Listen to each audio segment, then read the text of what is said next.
This is Resonance, a podcast for leaders that unpacks the power of song, silence, and strategy.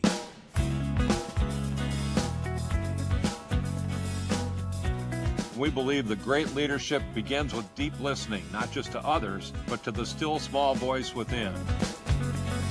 It's not just about being a successful leader, it's about being soulfully aligned as well. In a world moving fast, Resonance invites you to pause and reconnect with purpose, people, and possibility.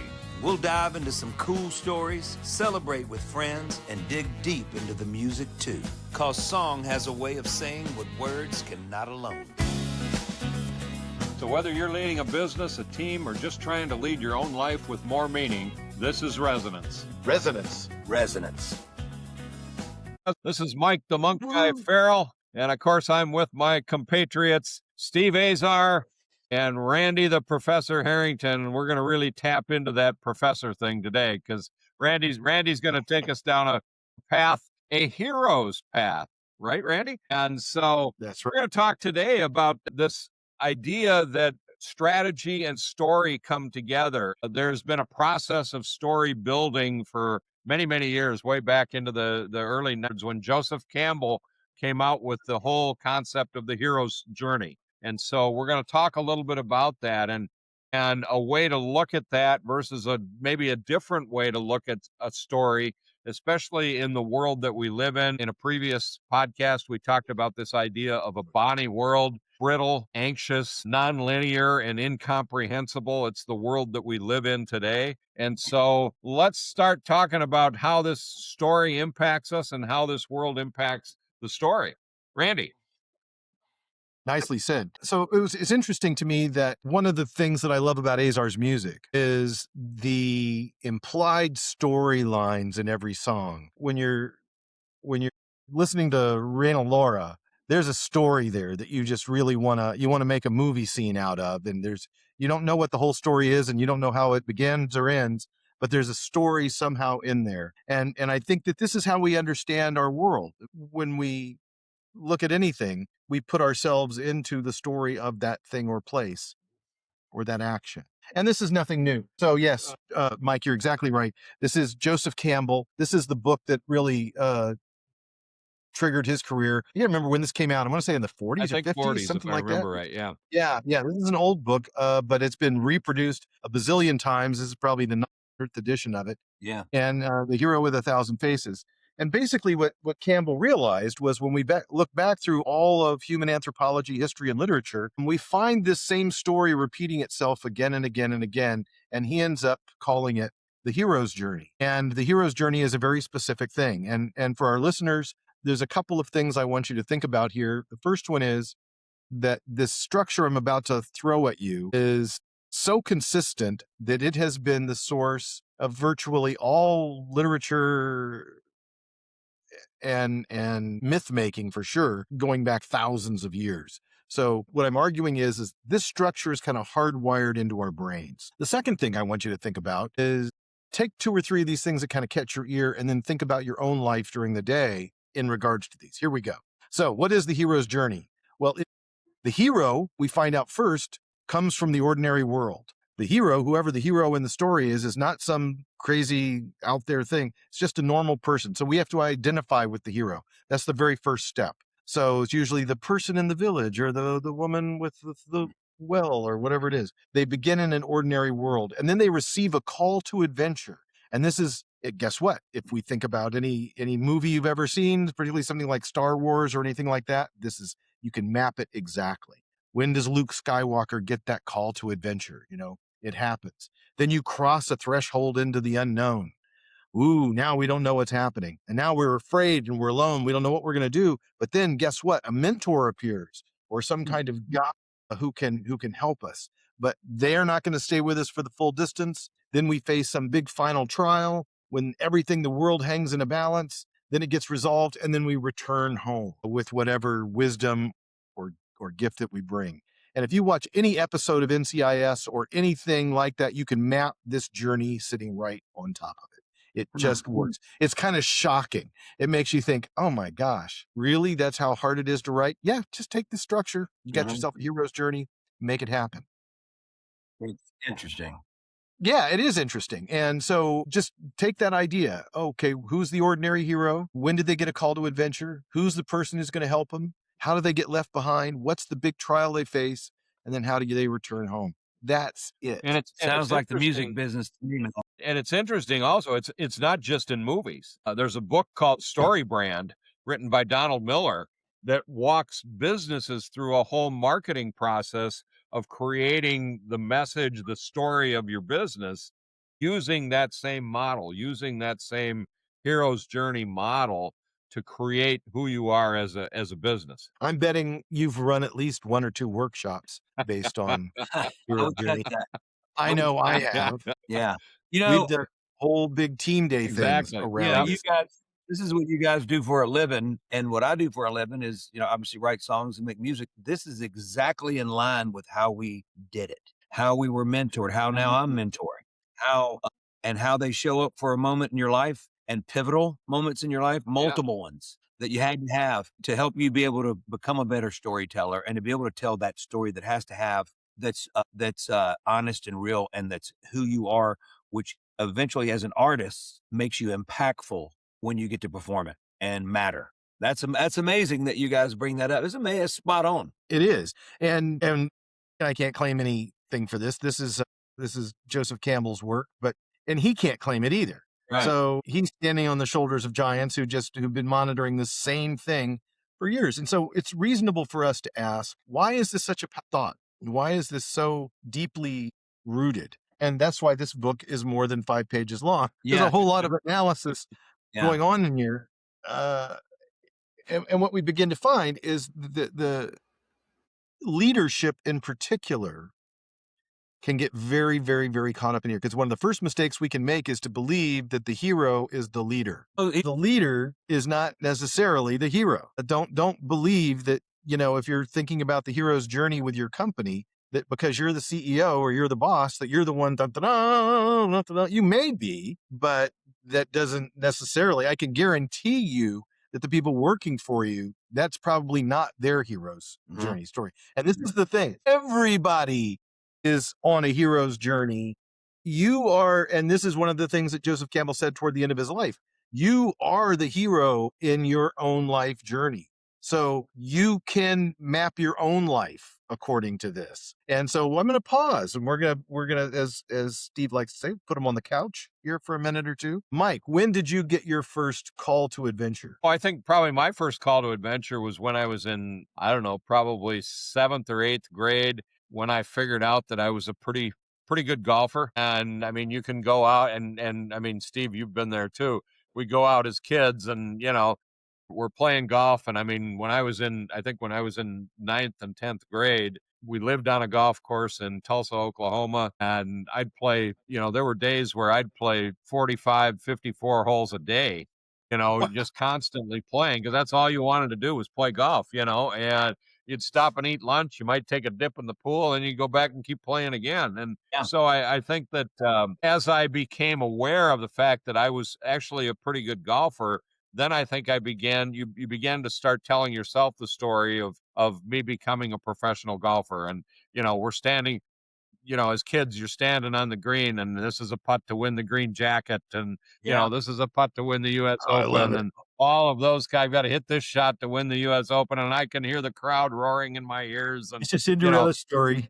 Yeah, exactly. And so I think we've all been there, but I think that was probably my first time as I started thinking about, what that first call to adventure was. And I think the other side of that is a lot of times we may hear that as kids, but we never follow it. And that's the other piece of it.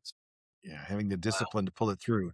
Azar, what about you? Call to adventure. When did it hit? 10 and a half in my baseball uniform behind my dad's liquor store, the first legal liquor store in Mississippi called the Jigger and Jug. And it was an interesting moment for me. I can still feel it. And Eugene Powell is the first thing you see when you walk in my house. I used to wear him on my necklace for many years live, and I just went and put it away because it was a stone, and I was worried it was, not gonna last. And it was interesting. There were postmen at the end of their workday sitting on Pepsi crates. I'll never forget I can see everybody sitting there. I can see their faces. I can see them listening to Eugene, and I can remember looking like, what is happening? What's happening to me? right now. He sounded like a 6-piece band with his guitar, and he would go on to, matter to me big time in my life. And when I started having some success, going back there to him and seeing it, it was pretty awesome. Did he go by the name Sonny Boy? Sonny Boy Nelson, Eugene Powell, both, aka Sonny Boy Nelson, making blues records in the late 30s. He was amazing. Very unique guy. And I sing about him in Down at the Liquor Store in my Yeah, it's song. great. And you can Yeah. pretty much know what he looks like and picture him, that at that point in his life. And it's just a moment. I raced home on my bike. I can see me driving right now, racing home and getting upstairs and starting to write my first words. And I wrote them in poem form. And then the next week, begging my dad to get me a guitar and learning it as fast as I could. I'm thinking 3 or 4 months, and I had those words to music. I was there. It wasn't 30 minutes every 3 days. I was spending 2.5, 3 hours a day trying to figure it out. Kids can do that now these days watching YouTube. It's insane. But we Right. didn't have YouTube. I had a great teacher named Bo Ridgway, who's one of the greatest guitar players to this day I've ever seen play live and all that. I ended up having him play with me down the line and never been so moved. It was crazy. But with all that said, a lot of surreal moments. That was the most pivotal moment of my entire being. And it's amazing how that moment had to happen, but yet it was so impactful to last my entire life. Mike, I did exactly what Mike did, play the 54 holes a day, jump in the pool in the middle of it. But that was a summer thing because Right. we'd go to the next sport, to the next sport, to the next sport, envisioned ourselves making those putts, except I wasn't going to do it for a living like Mike wanted to do, but I still could envision myself doing that in every sport, stepping up to the plate, hitting the game winning, driving the game winning run home to win a baseball game and hitting the last shots in the game, basketball. Incidentally, my son, I did hit a couple, but my son, Adrian, hit a stack of game winning shots. And I'm talking about on the move, 35 feet, wherever it was. This kid was hitting game winners from 8th grade all the way to his senior year. And it was like every time, every year. You don't get it. You don't do that a lot, So he sort of lived those moments in my mind. I don't even think he ever thought about it, but I thought about it all the time.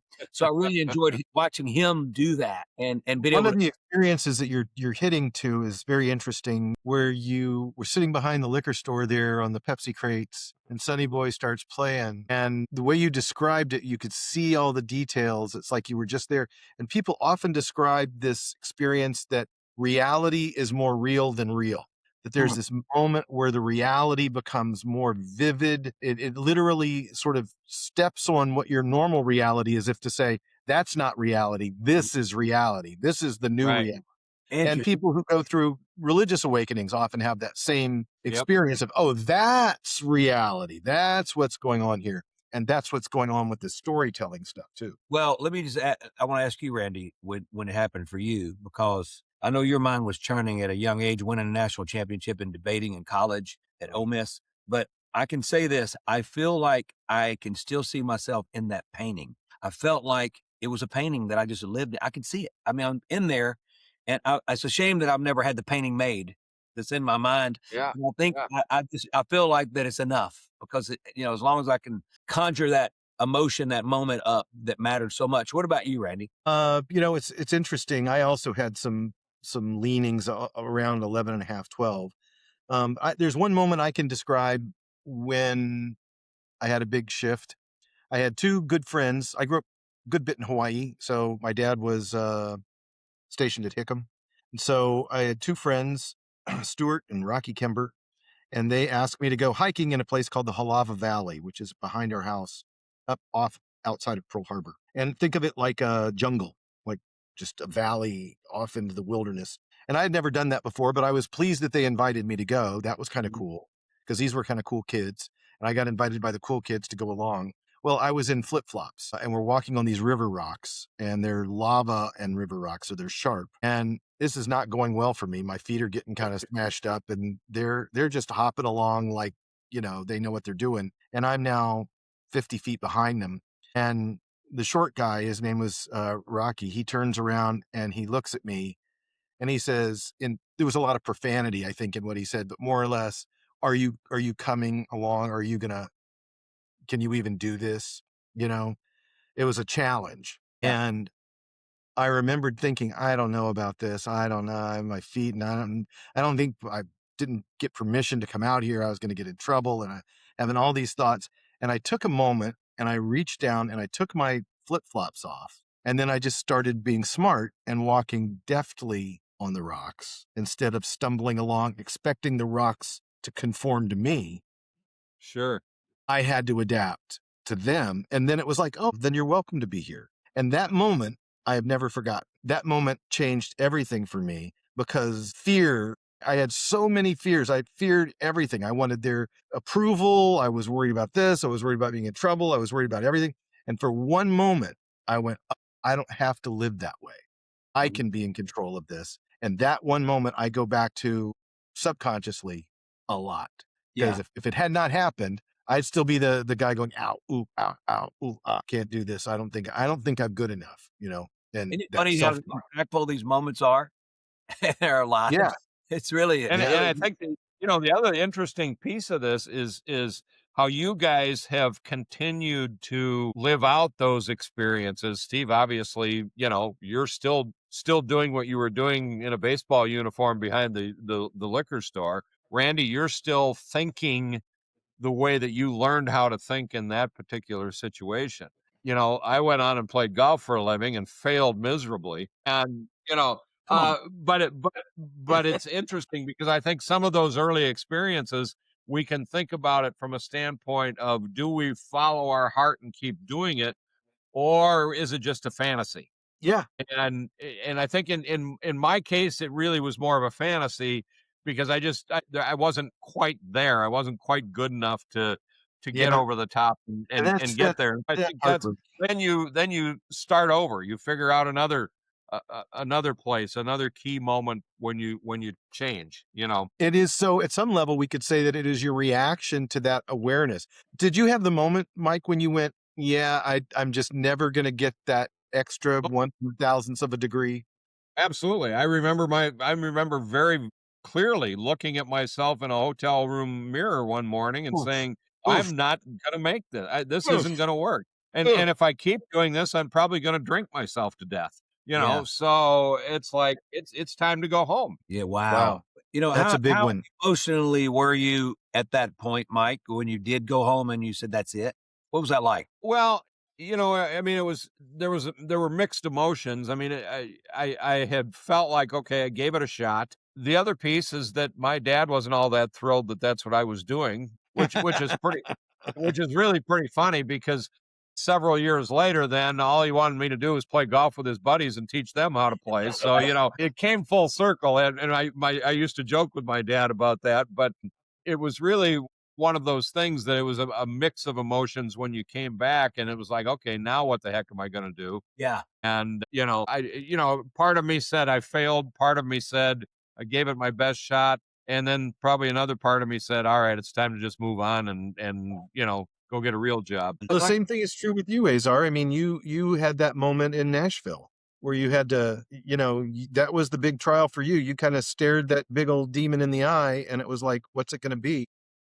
Well, for me, and to back up a little bit, I tried to get a record deal at 14 and I thought I had one. And then I didn't. And then I tried, that was in Nashville. And then I ended up in New York and LA at 20, 21, 22, 23, 24, almost getting signed there. And then somehow when I thought it was all said and done, I was on the golf course and it was crazy. It was a game of golf that sent me all the way to Nashville. I really thought this was it. I was 27 years old. I was in sudden death with my partner, buddy, my dear friend, Andrew Abide.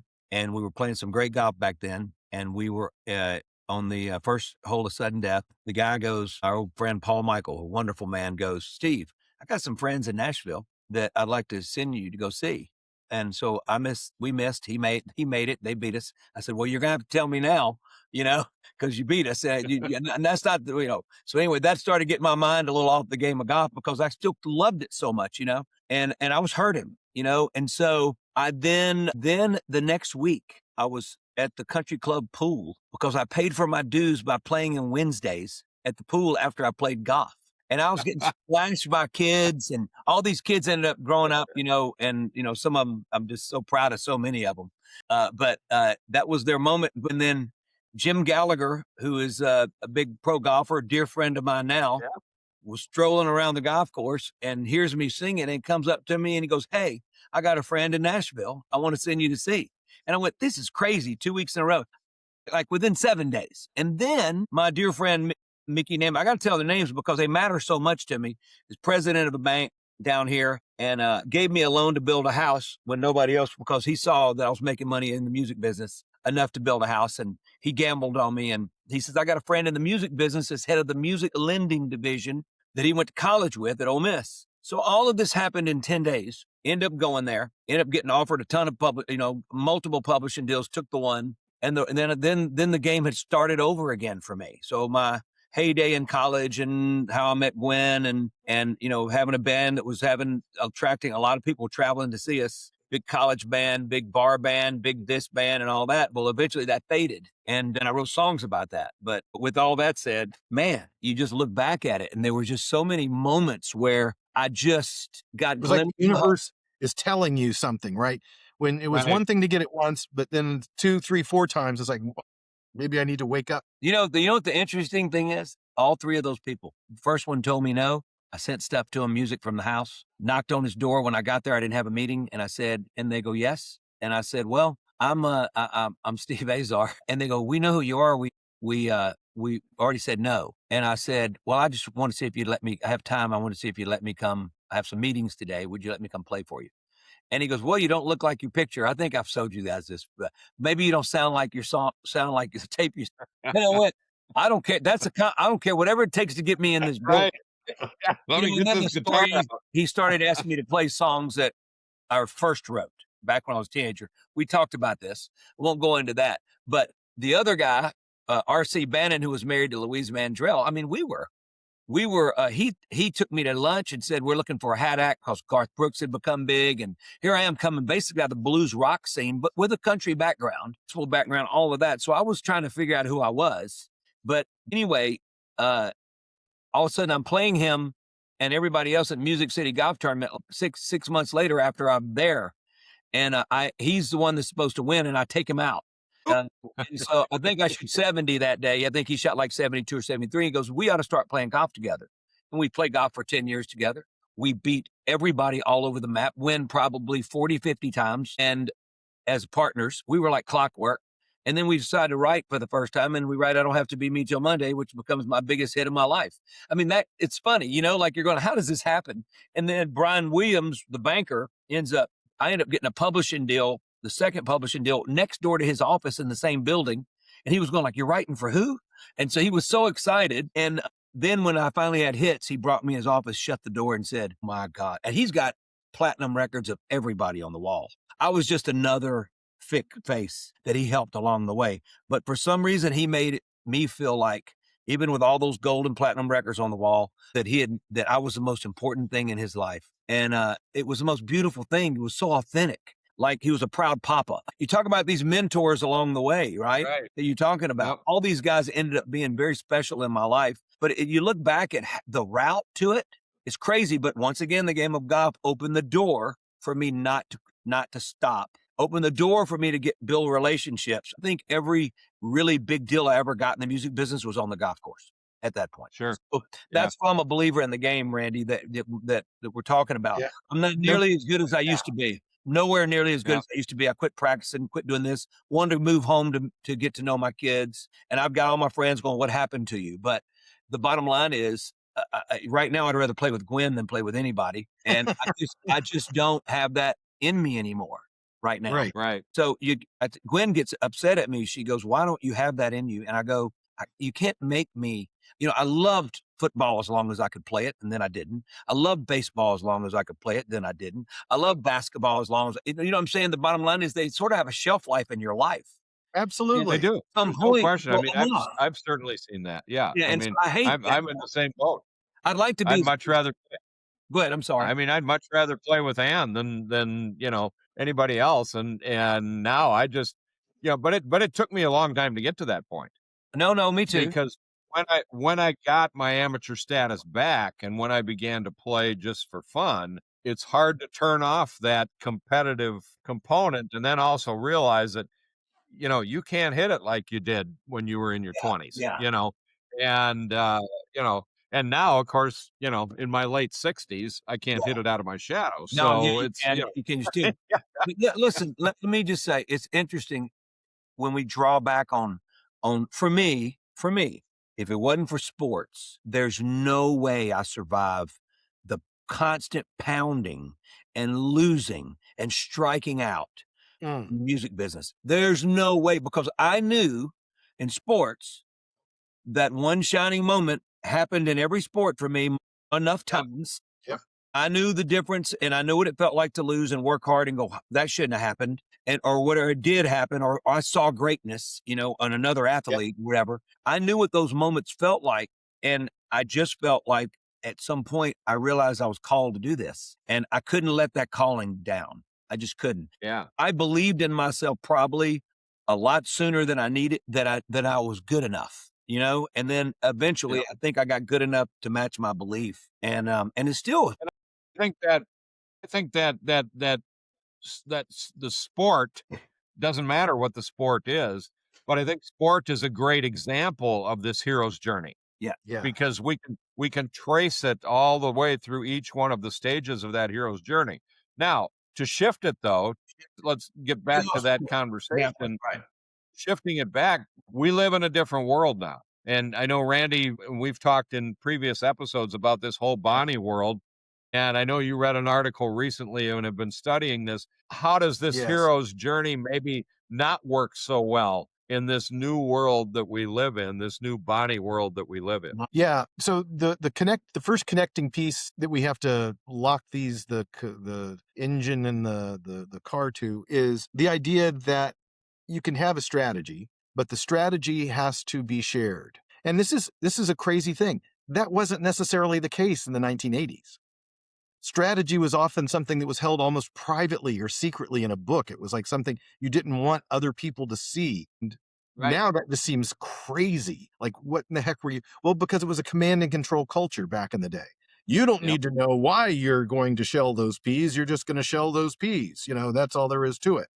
And now we begin to understand that when people understand the why behind what they're doing, they do a whole lot better job, and they begin telling us things that we probably needed to know all the way around. So the first thing we need to do, though, is connect the idea of strategy with story. So you have a strategy, but the strategy shows up in a narrative. Sometimes that shows up in brand. If it's really good, the brand should have a certain gravitas. There was a guy I heard who said something to me, I think he said it to me on a plane, and we were talking about, he said, where are you going to stay? I said, I think I'm going to stay at the Hilton. And he goes, and I thought, well, Hilton's not terrible. And he goes, I don't know what Hilton is. Hilton is beige in my mind. Hilton is So fun.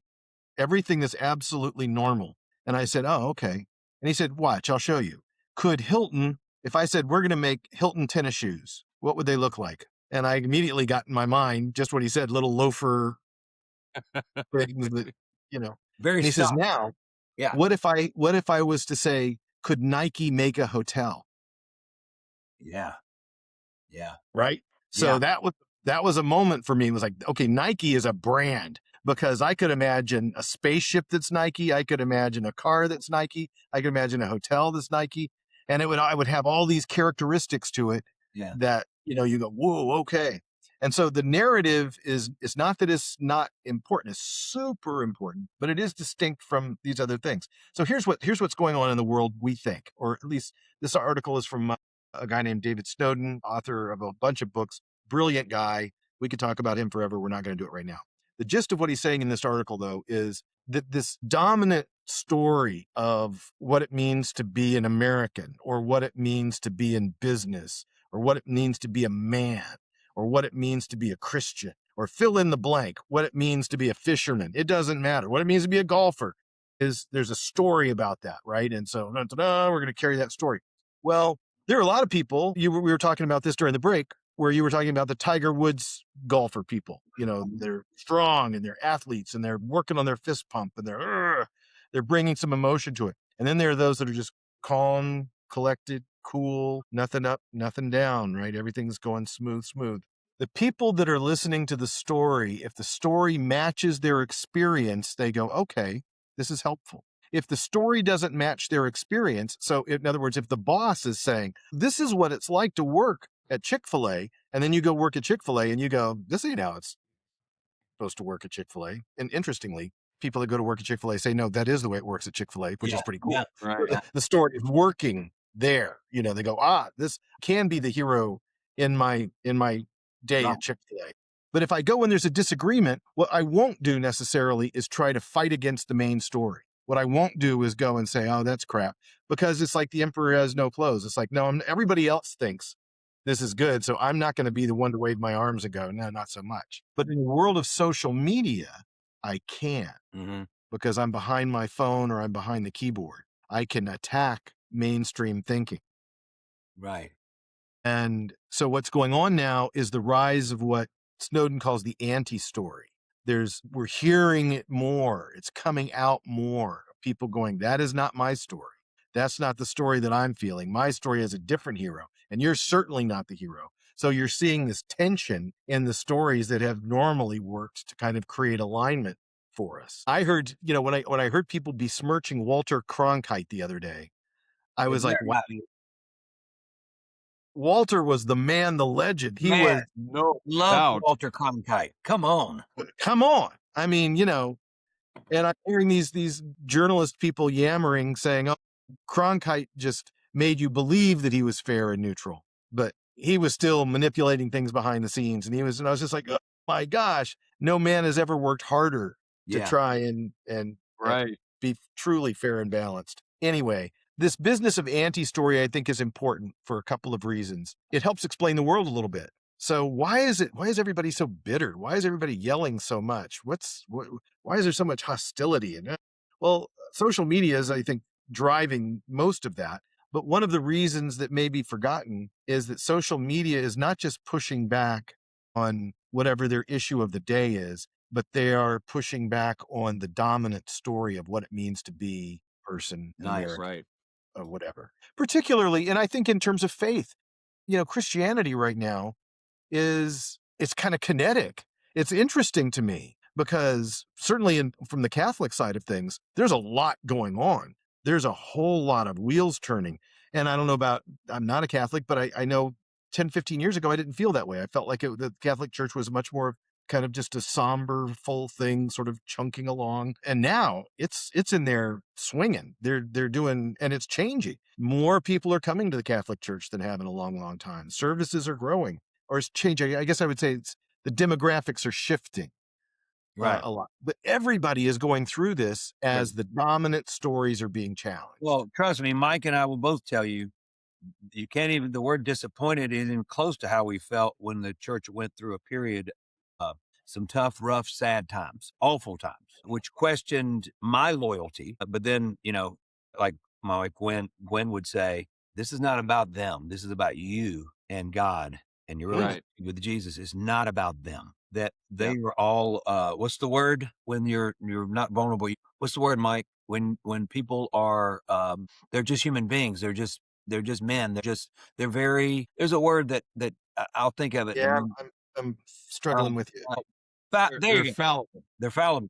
Exactly. Fallible. That's exactly right. And so, even though they're priests, they're still fallible.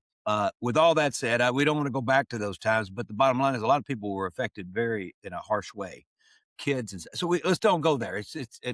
It'll make me. And there's but most of the denominations are going through some kind of division or split. Yeah. Things get powerful enough and things get big enough, you're going to have some trouble ones.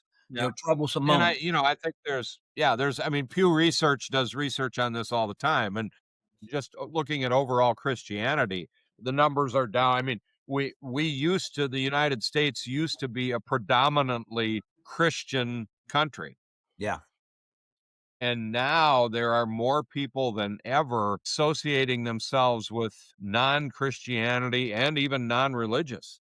For the first time in the history of our country, we have more people that are associating with that than they are with a religion or Christianity. And so I think it's important to realize that this is a cultural thing that's happening. And so as we look at this from a story perspective, Randy, getting back to this whole idea of this Bonnie world, one of those letters is nonlinear. The N stands for nonlinear. And a linear approach would be this hero story that we've Bingo. constantly followed all along. And so now that the world is this nonlinear approach, how do we deal with that? Is there another way that we can begin to think about that? And I think, you talked about that when we were on the break, Randy, that there's another way that we can think about that. Yes. So this is a bit of a bombshell, but I think it's helpful. So you said it so clearly and well, Mike, that this idea that the hero's journey is this chunkety chunk linear. It's like railroad tracks.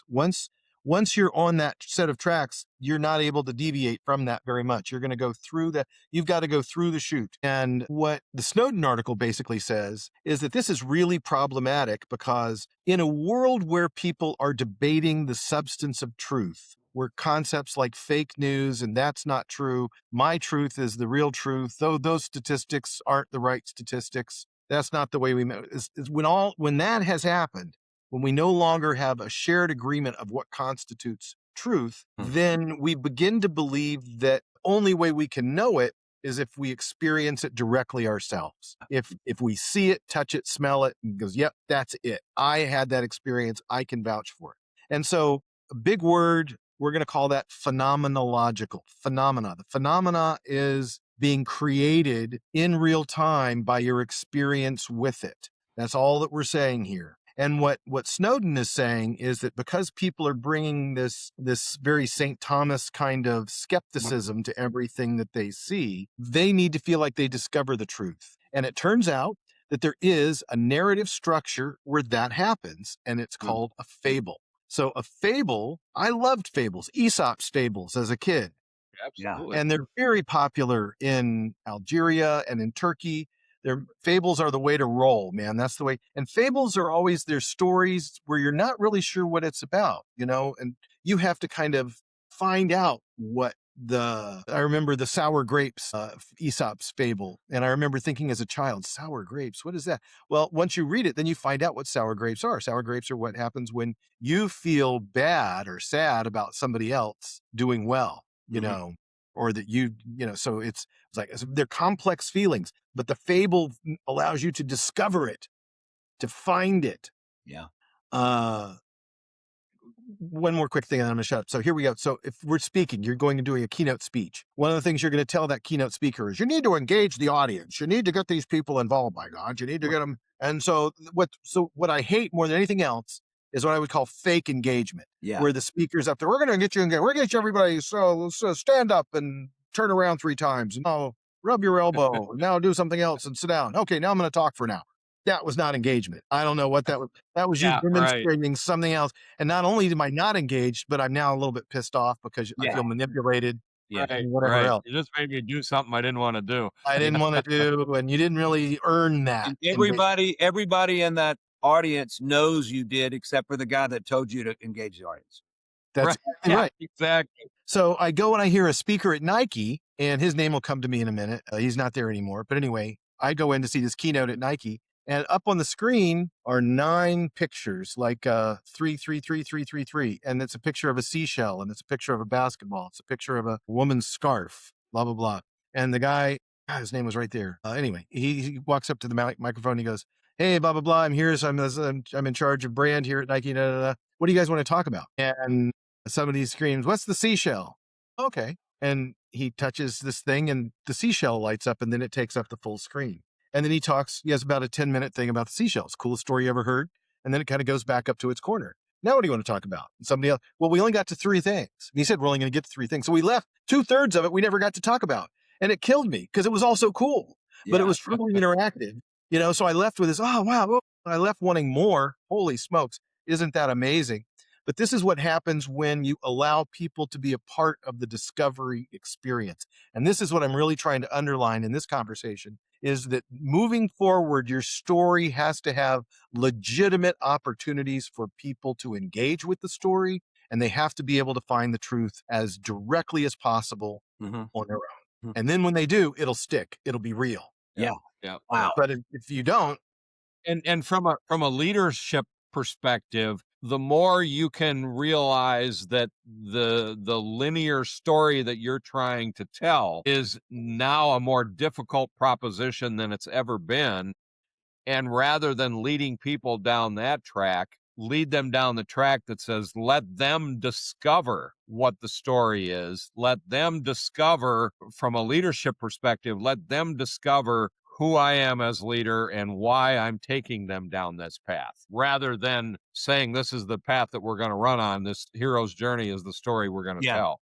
We're going to let you come to your own conclusion. Nice. Like a fable. You know, I just got to say what happened the other day, last week, when I was doing one of my shows for Viking, Steve Azar's Mississippi show, and the 400 folks come in from all over the world. And, you know, I've had a lot of moving moments in my life, but I always like to say bye to everybody when we get off stage and everybody's coming to the one door and they're going this way to do a little shopping and experience the carousel and all that stuff. Anyway, I'm saying bye, and this one guy comes up to me and immediately starts crying. He said, my wife was supposed to be with me. We've been married 45 years. She passed away at Valentine's, and she wanted him to take this trip. I didn't ask how and all that, and he said, I felt like when you were playing and you were telling the stories that seemed to have so much importance in your life, with each and every word you sang and everything you talked about, I felt like all of a sudden she was next to me the entire show. And he goes, and he just was a ball of tears. He was on my shoulders. I started to cry. The person behind us getting ready to meet me, that guy started to cry. I mean, like it was the most beautiful moment. And I had to share it with the Team Viking. I sent it out. And they were immediately going, oh my, but it was such a unique moment. You know, I get it all the time in different ways, but never that emotional. And raw, very raw. There was no way the next, it was just so special. It was raw. And it's funny that you go back to my childhood at 10 and a half, and Eugene is part of the story. All these stories that I play, because it's a lot of my Mississippi songs mixed in with a few hits. So it's all about Mississippi, glued with my state song and all that stuff. So glued together the whole show. But it's amazing. I tell those stories and they impact in that way and touch him that way. You don't know what the hero song is going to be or the hero moment's going to be, because to me, those songs and those stories they go way beyond who I am. They take on their own version of how they impact. And it amazes me every time. The narrative changes, the impact changes, the emotional response changes. And how can that work in people's so many different worlds and actually impact? So it was one of the most beautiful moments I've ever had in my musical career ever. And those are obviously moments that I'll cherish forever. And, you know, are they ever going to keep coming? You know what I mean? You wonder. And that just last weweek. So very grateful for that moment. And that's beautiful. I love that man. I mean, he was the most beautiful soul ever. Well, and his life changed. It was life changing. Exactly. Yep. What he gave All me right, Randy, bring us home. You bet. So hero's journey, lesson number 1 is just notice it. You're going to hear it. You're going to see it everywhere. And what is the hero's journey? Well, it's that call to action. It's going through some trials. It's finding a mentor. It's then having some big trial and then returning home. That's what it is. You're going to see it in everything you do. Next thing is story matters. And so how you're telling your story and allowing people to participate in the story legitimately. And also maybe not saying this is the truth and now here's how we're going to find it. Instead, go find the truth yourself, discover it yourself. I'm going to give you the framework, the tools you need to go out and do this. So you really are the center of your own hero's journey. That's it. Joseph Campbell, cool dude, badass, scholar for sure, and just very impressive. Steve Azar, song, this is what you do. This is you. This is the craft you have been doing your whole life. And all we're doing is putting another kind of dimension on it that you immediately go, oh yeah, I already knew that. And Mike Ferrell, the Benedictine tradition, deeply rooted in the whole concept of the journey and the orientation to the journey. I'm so grateful for you guys. Everybody, hope you guys have a great week. And where do we go to find Resonance? I can never remember. ResonanceLeader.com. You can find us there. Also, as we've mentioned in previous shows, you can bring us in live. We certainly would love to come into your organization, your event, whatever. We've got a lot of different ways we can construct that. So if it's something that you're interested in, there's a button at ResonanceLeader.com that says contact us. Shoot us a message, and we'd love to have a conversation. So with that, guys, another episode in the books, and we'll see you next time on Resonance. Thank you. Later.